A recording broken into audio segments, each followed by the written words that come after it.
welcome back to another video of how to use Basics. In this video, we are going to learn how to update Unstoppable Crypto Wallet to the latest version.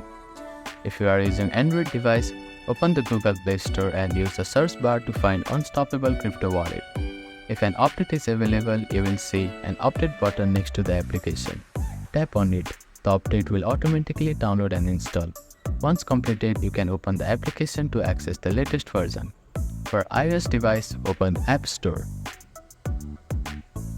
Now, on the search bar, type in Unstoppable Crypto.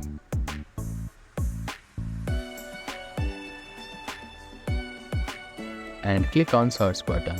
Scroll down until you find your application. Here, you will see an update button. Tap on the update button and the update will automatically download and install. Once completed, you can open the application to access the latest version. Ensure that you have a stable internet connection during the update process.